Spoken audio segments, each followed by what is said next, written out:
Captain Rajendra ಅವರೇ, ಜಿಲ್ಲಾಧಿಕಾರಿಗಳೇ ಮತ್ತು ಎಲ್ಲ ಜಿಲ್ಲೆಯ ಎಲ್ಲ ಹಿರಿಯ ಅಧಿಕಾರಿಗಳೇ, ಇಂಜಿನಿಯರ್ಗಳಿಗೆ ಮತ್ತು ಎಲ್ಲ ಬಂಧು ಮಿತ್ರರೇ, ಬಂದ ತಕ್ಷಣ ಯಶವಂತಗೌಡ ಪಾಟೀಲ್ ಅವರು ಒಂದು ನಿಂಬೆಹಣ್ಣನ್ನು ನಮಗೆಲ್ಲರೂ ಕೂಡ ಕೊಟ್ಟಿದ್ದಾರೆ. ಸರ್ವಜ್ಞ ಒಂದ್ ಕಡೆ ಒಂದು ಮಾತು ಹೇಳ್ತಾನೆ, ನಿಂಬೆಗಿಂ ಹುಳಿ ಇಲ್ಲ, ದುಂಬಿಗಿಂ ಕರಿ ಇಲ್ಲ, ಶಂಭುಕಿನ ಅಧಿಕ ದೇವನಿಲ್ಲ. ಅಂದ್ರೆ ಎಲ್ಲ ಹುಳಿಗಳಕ್ಕಿಂತ ಶ್ರೇಷ್ಠವಾದದ್ದು ಈ ನಿಂಬೆಹಣ್ಣು ಹುಳಿ ಅಂತೆ. ದ್ರಾಕ್ಷಿ ಹುಳಿ, ಹುಣಸೆಹಣ್ಣು ಹುಳಿ, ಮಾವಿನ ಹಣ್ಣು ಹುಳಿ, ಹಿಂಗೆ ಎಲ್ಲ ಹುಳಿಗಳಕ್ಕಿಂತ ಬಹಳ ಶ್ರೇಷ್ಠವಾದದ್ದು ಈ ನಿಂಬೆಹಣ್ಣು ಹುಳಿ. ಅದಾದ ಮೇಲೆ ಹೇಳ್ತಾರೆ, ದುಂಬಿಗಿಂ ಕರಿ ಇಲ್ಲ ಅಂದ್ರೆ ಈ ಕಪ್ಪು ನೋಡಿ, ನನ್ನ ಶಾಲಲ್ಲಿದೆ, ಕೂದಲಲ್ಲಿದೆ, ಮೈಕಲ್ಲಿದೆ, ಬಟ್ಟೆಯಲ್ಲಿದೆ. ಆ ಹಳ್ಳಿಗಳಲ್ಲಿರುವಂತ ದುಂಬಿ ಮಗಕ್ಕೆ ಗ್ಲಾಸಲ್ಲಿ ಹೊಡೆದಂಗೆ ಹೊಡಿತಾ ಇರ್ತದಂತೆ. ಶ್ರೇಷ್ಠವಾದಂಥ ಕಪ್ಪು ಆ ದುಂಬಿ ಮೇಲೆ ಇರ್ತದಂತೆ. ನಿಂಬೆಗಿಂ ಹುಳಿ ಇಲ್ಲ, ದುಂಬಿಂ ಕರಿ ಇಲ್ಲ, ಮತ್ತು ಶಂಭುಕಿನ್ನ ಅಧಿಕ ದೇವನಿಲ್ಲ. ಅಂದ್ರೆ ಎಲ್ಲಾ ದೇವರಿಗಿಂತ ನಮ್ಮ ಹಿಂದೂ ಧರ್ಮದಲ್ಲಿ ದೊಡ್ಡ ದೇವರು ಶಂಭು ಅಂದ್ರೆ ಈಶ್ವರ, ಶಿವ, ಪರಮೇಶ್ವರ. ಅವರು ದೊಡ್ಡ ದೇವರು ಅಂತೇಳಿ ನಮ್ಮಲ್ಲಿ ಒಂದು ಸಂಪ್ರದಾಯ, ನಮ್ಮ ನಂಬಿಕೆ.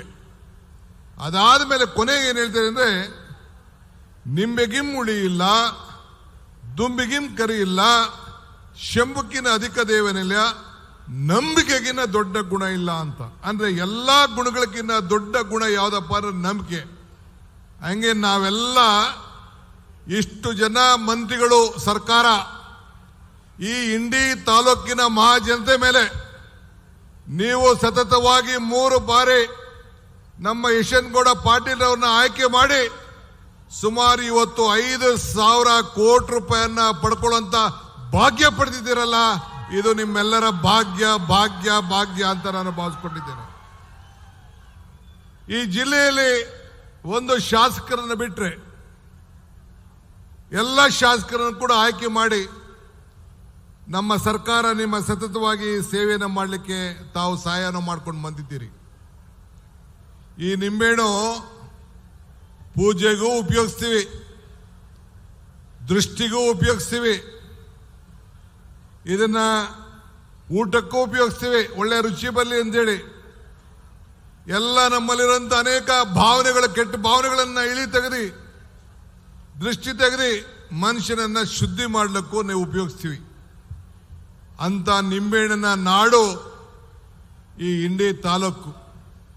ನಾನು ಎಂ.ಬಿ. ಪಾಟೀಲ್ ಕೇಳ್ತಾ ಇದ್ದೆ, ನಮ್ಮ ಕಡೆ ಹಿಂಗೆ ನಿಂಬೆಹಣ್ಣು ಬರೋದಿಲ್ವಲ್ಲ, ಎಷ್ಟು ಬೆಳೀತಾರೆ ರೈತರು ಅಂತೇಳಿ. ಬಹಳ ಸಂತೋಷ ಆಯ್ತು. ಈ ಒಂದು ಪವಿತ್ರವಾದಂತಹ ನಾಡಿಗೆ ಬಂದು, ಬಹುಶಃ ನಿಮ್ಗೊಂದು ಸತ್ಯ ಹೇಳಬೇಕು ಅಂದ್ರೆ, ನಾನು 2ನೇ ಬಾರಿಗೆ ನೀರಾವರಿ ಸಚಿವರಾದ ಮೇಲೆ ಬೇರೆ ಯಾವ ಕ್ಷೇತ್ರಕ್ಕೂ ನಾನು ಮುಖ್ಯಮಂತ್ರಿಗಳು ಇಷ್ಟು ಹಣ ಕೊಡಲಿಲ್ಲ. ಇಂಡಿ ಕ್ಷೇತ್ರಕ್ಕೆ ಮಾತ್ರ ಎಷ್ಟು ದೊಡ್ಡ ಮೊತ್ತದ ಹಣವನ್ನ ಮೊನ್ನೆ ತಾನೇ ಬೋರ್ಡ್ನಲ್ಲಿ 3,081 ಕೋಟಿ ರೂಪಾಯಿ ವೆಚ್ಚದ ಯೋಜನೆಯನ್ನ ಮಂಜೂರು ಮಾಡಿ ಮೊನ್ನೆ ಶುಕ್ರವಾರ, ಹಿಂದೆ 534 ಕೋಟಿ ರೂಪಾಯಿ, ಇನ್ನೊಂದು 243 ಕೋಟಿ, ಒಟ್ಟು ಸುಮಾರು 4,000ಕ್ಕೂ ಹೆಚ್ಚು ಕೋಟಿ ರೂಪಾಯಿ ಹಣವನ್ನ ಇವತ್ತು ನಿಮಗೆ ಕೊಟ್ಟು ನಿಮ್ಮ ಬದುಕಿಗೆ ಸುಮಾರು ಒಟ್ಟು ಹೆಚ್ಚು ಕಮ್ಮಿ 93,000 ಎಕರೆ ನೀರಾವರಿಗೋಸ್ಕರ ಜಮೀನನ್ನ, ಎಕರೆ ಜಮೀನನ್ನ ಕೊಟ್ಟು ಇವತ್ತು ನಿಮ್ಮ ರೈತರಿಗೋಸ್ಕರ ಸೇವೆಯನ್ನು ಮಾಡಿಕೊಂಡು ಇವತ್ತು ಇಲ್ಲಿಗೆ ಬಂದಿದ್ದೇವೆ. ಇದು ಸಣ್ಣ ಕೆಲಸ ಅಲ್ಲ. ಬೇರೆ ನಮ್ಮ ಕಡೆ ಕ್ಷೇತ್ರಗಳ ಶಾಸಕರು 5 ಕೋಟಿ ಕೊಡಿ, 10 ಕೋಟಿ ಕೊಡಿ, 20 ಕೋಟಿ ಕೊಡಿ, 30 ಕೋಟಿ ಕೊಡಿ ಅಂತ ಕೇಳ್ತಾರೆ. ಆದರೆ ನಮ್ಮ ಯಶವಂತಗೌಡ ಪಾಟೀಲ್ ಅವರ ಮೇಲೆ ವಿಶ್ವಾಸವನ್ನು ಇಟ್ಟು, ಅವರ ಪ್ರೀತಿಯಿಂದ ನನಗೇನು ಬೇಡ, ನನ್ನ ಕ್ಷೇತ್ರದ ಜನರ ಬದುಕಿಗೆ, ರೈತರ ಬದುಕಿಗೋಸ್ಕರ ನೀವು ಸಹಾಯ ಮಾಡಬೇಕು ಅಂತ ಕೇಳಿದಾಗ ನಾವು ಇವತ್ತು ಈ ಯೋಜನೆಯನ್ನು ಮಂಜೂರು ಮಾಡಿ ಬಂದಿದ್ದೇವೆ. ಹಿಂದೆ ಎಂ.ಬಿ. ಪಾಟೀಲ್ ಅವರ ಕಾಲದಲ್ಲಿ ಆಗಿತ್ತು ಏನೋ ನನಗೆ ಗೊತ್ತಿಲ್ಲ. ಆದರೆ ಇವತ್ತು ಈ ಜಿಲ್ಲೆಯಲ್ಲಿ ಇಡೀ ರಾಜ್ಯದಲ್ಲಿ ಅತಿ ಹೆಚ್ಚು ಯೋಜನೆಯನ್ನ ನಮ್ಮ ನೀರಾವರಿಗೆ ನಾವು ಕೊಟ್ಟುಕೊಂಡು ಇಲ್ಲಿಗೆ ಬಂದಿದ್ದೇವೆ. ಇದು ವರ್ತಿ ರೇವಣಸಿದ್ದೇಶ್ವರ ಏತ ನೀರಾವರಿ, ಚೆದಗುಂಡಿ ಶಾಖಾ ಕಾಲುವೆ ಮತ್ತು ಇಂಡಿ ತಾಲೂಕಿನ 19 ಕೆರೆ ಈ ಯೋಜನೆಗಳನ್ನು ಇವತ್ತು ಇಲ್ಲಿ ಭೂಮಿ ಪೂಜೆಯನ್ನು ನಾವು ಮಾಡಿದ್ದೇವೆ. ಇದಲ್ಲದೆ ಸುಮಾರು ಒಟ್ಟು 4,157 ಕೋಟಿ ರೂಪಾಯಿ ವಿವಿಧ ಯೋಜನೆಗಳನ್ನು ಅದಕ್ಕೆ ಶಂಕುಸ್ಥಾಪನೆ ಉದ್ಘಾಟನೆ ಕಾರ್ಯಕ್ರಮ ಕೂಡ ಹಮ್ಮಿಕೊಂಡಿದ್ದೇವೆ. ಪಾಟೀಲ್ ರವರು ಹೇಳ್ತಾ ಇದ್ರು, ಯಶವಂತಗೌಡ ಪಾಟೀಲ್ ರವರು, ನಮ್ಮ ಸರ್ಕಾರದ ಮೇಲೆ ಬೇಕಾದಷ್ಟು ಟೀಕೆಗಳು, ಹಣ ಇಲ್ಲ, ಗ್ಯಾರಂಟಿಗೆ ಹೊಂಟೋಯ್ತು ಅಂತೇಳಿ. ಇವತ್ತು ತಾನೇ ನಾವು ನಮ್ಮ KSRTC ಅಂದರೆ ಸಾರಿಗೆ ಇಲಾಖೆ ಶಕ್ತಿ ಯೋಜನೆ ಅಡಿಯಲ್ಲಿ ಒಟ್ಟು 500 ಕೋಟಿ ಟ್ರಿಪ್ಗಳನ್ನು ಮಾಡಿ ಅದನ್ನು ಮೊದಲನೇ ಟಿಕೆಟನ್ನು ಮುಖ್ಯಮಂತ್ರಿಗಳು ಅಲ್ಲಿ ಬೆಂಗಳೂರಿನಲ್ಲಿ ಕೊಟ್ಬಿಟ್ಟು ಆ ತಾಯಂದಿರಿಗೆ ಕೊಟ್ಬಿಟ್ಟು ಬಂದರು. ಒಟ್ಟು 12,669 ಕೋಟಿ ರೂಪಾಯಿ ಹಣ ಈಗ ಬಿಡುಗಡೆ ಮಾಡಿದ್ದೇವೆ. ಇದು ನಮ್ಮ ಗ್ಯಾರಂಟಿ ಯೋಜನೆ. ಆದರೆ ಇವತ್ತು ಇಲ್ಲಿ ಏನು ನಾವು 4,157 ಕೋಟಿ ರೂಪಾಯಿ ವೆಚ್ಚದ ಯೋಜನೆ ಇಲ್ಲಿ ಪ್ರಾರಂಭ ಮಾಡ್ತಾ ಇದ್ದೀವಲ್ಲ, ಇದು ಅಭಿವೃದ್ಧಿ. ಅದಕ್ಕೆ ಅವ್ರು ಹೇಳಿದ್ರು, ನಾನು ಹಿಂದೆ ತುಂಗಭದ್ರಾ ಯೋಜನೆಯಲ್ಲಿ ನಮ್ಮ ಹಂಪನಗೌಡರು ಕ್ಷೇತ್ರದ ಯೋಜನೆಯಲ್ಲಿ ನಾನು ಮಾತಾಡಬೇಕಾದ್ರೆ ಹೇಳಿದ್ದೆ, ನಮ್ಮ ಟೀಕೆಗಳು ಸಾಯ್ತವೆ, ಬಿಜೆಪಿಯ ಟೀಕೆಗಳೆಲ್ಲ ಸಾಯ್ತವೆ, ನಮ್ಮ ಕೆಲಸಗಳು ಉಳಿತವೆ. ಅದಕ್ಕೆ ಈ ಎಲ್ಲ ಯೋಜನೆಗಳೇ ಸಾಕ್ಷಿ ಅಂತೇಳಿ ನಾನು ಮಾತಾಡಿದ್ದೆ. ಬಂಧುಗಳೇ, ನಿಮ್ಮೆಲ್ಲರ ಪ್ರೀತಿ ಬಹಳ ಮುಖ್ಯವಾದ್ದು. ವಿಶ್ವಾಸ, ನಂಬಿಕೆ ನಮ್ಮ ಮೇಲೆ ಇಟ್ಟಿದ್ದೀರಿ, ಅದು ಬಹಳ ಮುಖ್ಯವಾದ್ದು. ಇವತ್ತು 5,700 ಜನರ ಉದ್ಯೋಗವನ್ನು KSRTCಯಲ್ಲಿ ನಾವು ಈಗಾಗಲೇ ನಮ್ಮ ಸರ್ಕಾರ ಬಂದ ಮೇಲೆ ಹೊಸದಾಗಿ ಸೃಷ್ಟಿ ಮಾಡಿದ್ದೇವೆ. ಪರಿಶಿಷ್ಟ ಪರಿಶಿಷ್ಟ ಪಂಗಡದವರಿಗೆ ವಿಶೇಷ ಯೋಜನೆಗಳನ್ನು ತಂದುಕೊಟ್ಟು ಆ ವರ್ಗರಿಗೆ ಸಮಬಾಳು ಸಮಪಾಲು ಅಂತೇಳಿ 2 ಕೋಟಿ ರೂಪಾಯಿವರೆಗೂ ಕೂಡ ಹಣವನ್ನು ಕಾಂಟ್ರಾಕ್ಟ್ ಯೋಜನೆಯನ್ನು ಕೊಡುವಂಥ ತೀರ್ಮಾನವನ್ನು ಮಾಡಿದ್ದೇವೆ. ನಮ್ಮ ಕಲ್ಯಾಣ ಕರ್ನಾಟಕದ ನಾಯಕರಿಲ್ಲಿದ್ದಾರೆ. ನಮ್ಮ ಶಿವಾನಂದ್ರವರು, ನಮ್ಮ ಶರಣ್ ಪಾಟೀಲ್ ಅವರಿದ್ದಾರೆ, ದರ್ಶನಾಪುರ ಅವರಿದ್ದಾರೆ. ವರ್ಷಕ್ಕೆ 5,000 ಕೋಟಿ ರೂಪಾಯಿ ಅಂತೇಳಿ ಮಾತು ಕೊಟ್ಟಿದ್ದು. ಪ್ರತಿ ಕ್ಷೇತ್ರಕ್ಕೂ ಸರಾಸರಿ 100 ಕೋಟಿ ಅಂತೆ ಸುಮಾರು 42-44 ಕ್ಷೇತ್ರ ಇದೆ. 5,000 ಕೋಟಿ ಅನೇಕ ಯೋಜನೆಗಳನ್ನು ಗೋರ್ಗಿಯಲ್ಲಿ ಉದ್ಘಾಟನೆ ಮಾಡಿಕೊಂಡು ನಾವು ಬಂದಿದ್ದೇವೆ. ಮೊನ್ನೆ ಬೀದರ್ಗೆ ಹೋಗಿದ್ದು ನಾನು, ಮುಖ್ಯಮಂತ್ರಿಗಳು 2,025 ಕೋಟಿ ರೂಪಾಯಿ ವೆಚ್ಚದ ಈ ಕಾರ್ಯಕ್ರಮಗಳನ್ನು ಅಲ್ಲಿ ಪ್ರಾರಂಭ ಮಾಡಿ ಬಂದು, ಪಿರಿಯಾಪಟ್ಟಣಕ್ಕೆ ಹೋಗಿದ್ದು,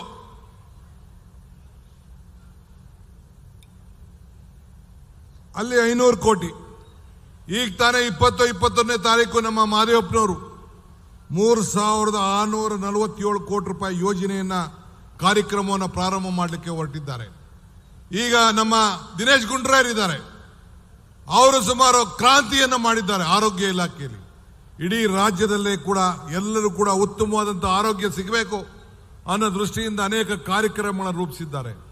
ನಮ್ಮ HK ಪಾಟೀಲ್ ಅವರಿದ್ದಾರೆ, ಪ್ರವಾಸಿ ಮಂದಿರಗಳಲ್ಲಿ, ಎಲ್ಲಮ್ಮ ಕ್ಷೇತ್ರದಲ್ಲಿ, ಎಲ್ಲ ಕಡೆ, ಮೈಸೂರಿನಲ್ಲಿ ಎಲ್ಲ ಕಡೆ ಕೂಡ ಪ್ರವಾಸ ಕ್ಷೇತ್ರಗಳಿಗೆ ಇವತ್ತು ಅತಿ ಹೆಚ್ಚು ಉತ್ತೇಜನವನ್ನು ಕೊಟ್ಟು ಕಾರ್ಯಕ್ರಮಗಳನ್ನು ರೂಪಿಸಿಕೊಂಡು ಬಂದಿದ್ದಾರೆ. ಬೆಂಗಳೂರು ನಗರದಲ್ಲಿ ಸುಮಾರು 1 ಲಕ್ಷ ಕೋಟಿ ರೂಪಾಯಿ ವೆಚ್ಚದ 4-5 ವರ್ಷಕ್ಕೆ ವಿವಿಧ ಯೋಜನೆಗಳನ್ನು ತೆಗೆದುಕೊಂಡಿದ್ದೇವೆ.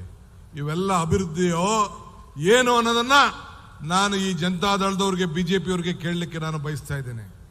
ಬಂಧುಗಳೇ, ಇವತ್ತು ತಾವೆಲ್ಲ ಅನೇಕ ಕಾರ್ಯಕ್ರಮಗಳನ್ನು ತಾವೆಲ್ಲ ಗಮನಿಸ್ತಾ ಇದ್ದೀರಿ.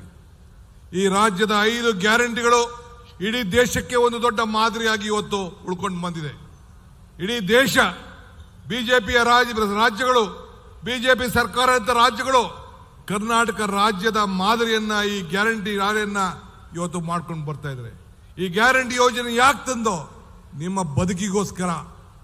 ನಿಮ್ಮ ಬದುಕಿನಲ್ಲಿ ಇವತ್ತು ಬೆಲೆ ಏರಿಕೆಗಳು ಗಗನಕ್ಕೆ ಹೋಗ್ತಾ ಇದೆ, ಆದಾಯಗಳು ಪಾತಾಳಕ್ಕೆ ಹೋಗ್ತಾ ಇದೆ.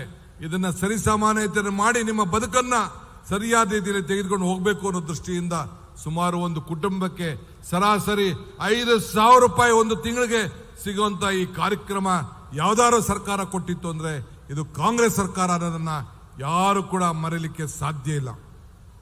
ಇತಿಹಾಸ ಪುಟಕ್ಕೆ ನಾವು ಸೇರ್ಕೊಂಡು ನಾವು ಬಂದಿದ್ದೇವೆ.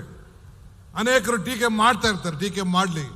ಈಗ ಹಣ್ಣು ಯಾವ್ದಾದ್ರು ಮರದಲ್ಲಿ ಚೆನ್ನಾಗಿ ಬಿದ್ದರೆ ಹಣ್ಣು ನೋಡಿ ಎಲ್ಲರೂ ಕೂಡ ಕಲ್ಲು ಹೊಡಿಲಿಕ್ಕೆ ಪ್ರಯತ್ನವನ್ನು ಮಾಡ್ತಾರೆ.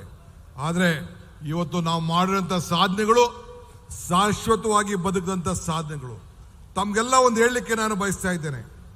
ಇತಿಹಾಸದಲ್ಲಿ ನಮ್ಮ ಕಾಂಗ್ರೆಸ್ ಸರ್ಕಾರ 60-70 ವರ್ಷ ಈ ದೇಶವನ್ನು ಆಳಿದೆ. ಕೊಟ್ಟಂತ ಯೋಜನೆಗಳನ್ನ ಯಾರು ಕೂಡ ಬದಲಾವಣೆಯನ್ನು ಮಾಡೋಕ್ಕಾಗಿಲ್ಲ.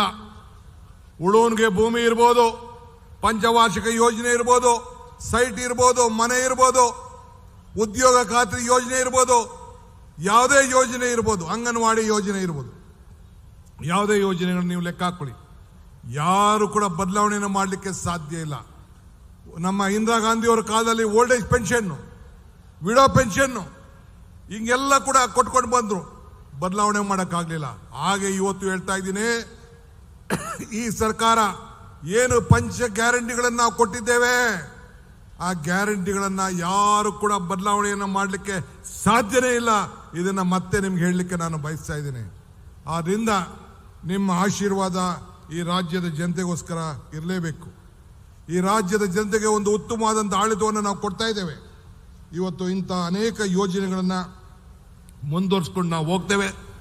ಮೊನ್ನೆ ತಾನೇ ಬಳ್ಳಾರಿಯಲ್ಲಿ ನಿಮ್ಮೆಲ್ಲರಿಗೋಸ್ಕರ ತಾಂಡಗಳಲ್ಲಿ ಯಾರ್ಯಾರಿಗೆ ದಾಖಲೆಗಳಿರಲಿಲ್ಲ, ಗೊಲ್ರಟ್ಟಿಗಳಲ್ಲಿ ದಾಖಲೆ ಇರಲಿಲ್ಲ, ಸುಮಾರು 1,11,00,000 ಜನರಿಗೆ ಇವತ್ತು ದಾಖಲೆಯನ್ನು ಕೊಡುವಂತ ಐತಿಹಾಸಿಕ ತೀರ್ಮಾನವನ್ನ ತೆಗೆದುಕೊಂಡದ್ದು ಇದು ಕಾಂಗ್ರೆಸ್ ಸರ್ಕಾರ. ಇದು ಬೇರೆ ಯಾರು ಮಾಡೋಕ್ಕಾಗಲಿಲ್ಲ ಅಂತ ಅನೇಕ ಯೋಜನೆಗಳನ್ನು ಇವತ್ತು ನಾವು ಮಾಡಿಕೊಂಡು ನಾವು ಬಂದಿದ್ದೇವೆ.